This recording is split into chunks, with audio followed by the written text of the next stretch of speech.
అందరికీ నమస్కారం. కార్తీక మాసంలో శివకేశవులు అనుగ్రహం పొందడానికి మనం ప్రతిరోజు కార్తీక పురాణం వింటున్నాం కదా! ఈరోజు 12వ రోజు మహత్యం. అంబరీషుని దివ్యమైన కథను తెలుసుకుందాం. విష్ణువుకు అత్యంత ప్రీతిపాత్రమైన ద్వాదశి వ్రతం విశిష్టతను కూడా అర్థం చేసుకుందాం. పూర్వం సూర్యవంశంలో అంబరీషుడు అనే గొప్ప చక్రవర్తి ఉండేవాడు. ఆయన మహావిష్ణు భక్తుడు, ధర్మాత్ముడు. అంబరీషుడు నిరంతరం విష్ణు ఆరాధనలో తరించిపోయేవాడు. ఒకసారి ఆయన ద్వాదశి గడియలు ముగిసేలోపు పారణ చేయాలని నియమంతో ద్వాదశి వ్రతాన్ని ఆచరించాడు. ఉపవాసం ఉండి పారణ చేయకపోతే సమయానికి దూర్వాస మహర్షి ఆయన ఆశ్రమానికి వచ్చారు.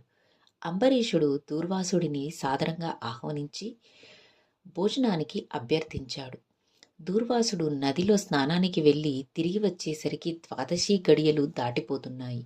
ధర్మ సంకటంలో పడిన అంబరీషుడు పారణ చేయకపోతే వ్రతభంగం, మహర్షిని కాదని పారణ చేస్తే అగౌరవం.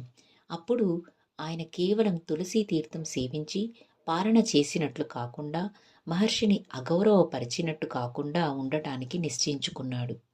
తులసీ తీర్థం సేవించాడు. దూర్వాసుడు తిరిగి వచ్చి తాను రాకముందే పారణ చేసినందుకు అంబరీషుడిపై ఆగ్రహించాడు. తన జడ నుంచి ఒక కృత్యను సృష్టించి అంబరీషుడిని సంహరించమని ఆదేశించాడు.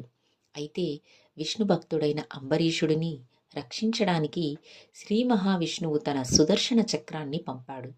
సుదర్శన చక్రం కృత్యను నాశనం చేసి దూర్వాసుడిని వెంబడించి, దూర్వాసుడు భయపడి బ్రహ్మ శివుడిని ఆశ్రయించిన ఫలితం లేకపోయింది. చివరకు శ్రీ మహావిష్ణువునే శరణు వేడాడు.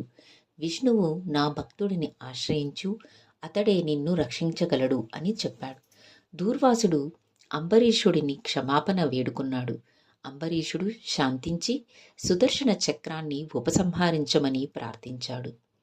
ఈ కథ ద్వారా భగవంతుని భక్తుల పట్ల ఆయనకు ఎంతటి ప్రేమ, రక్షణ ఉంటుందో అర్థమవుతుంది. ద్వాదశి వ్రతం ఆచరించిన వారికి, విష్ణు భక్తులను గౌరవించిన వారికి ఎల్లప్పుడూ శుభం జరుగుతుంది. భగవంతునిపై దృఢమైన భక్తి ఉంటే ఎలాంటి ఆపదల నుండైనా గట్టెక్కవచ్చని ఈ కథ మనకు బోధిస్తుంది. రేపు కార్తీక పురాణం 13వ రోజు మహత్యంలో మళ్ళీ కలుసుకుందాం.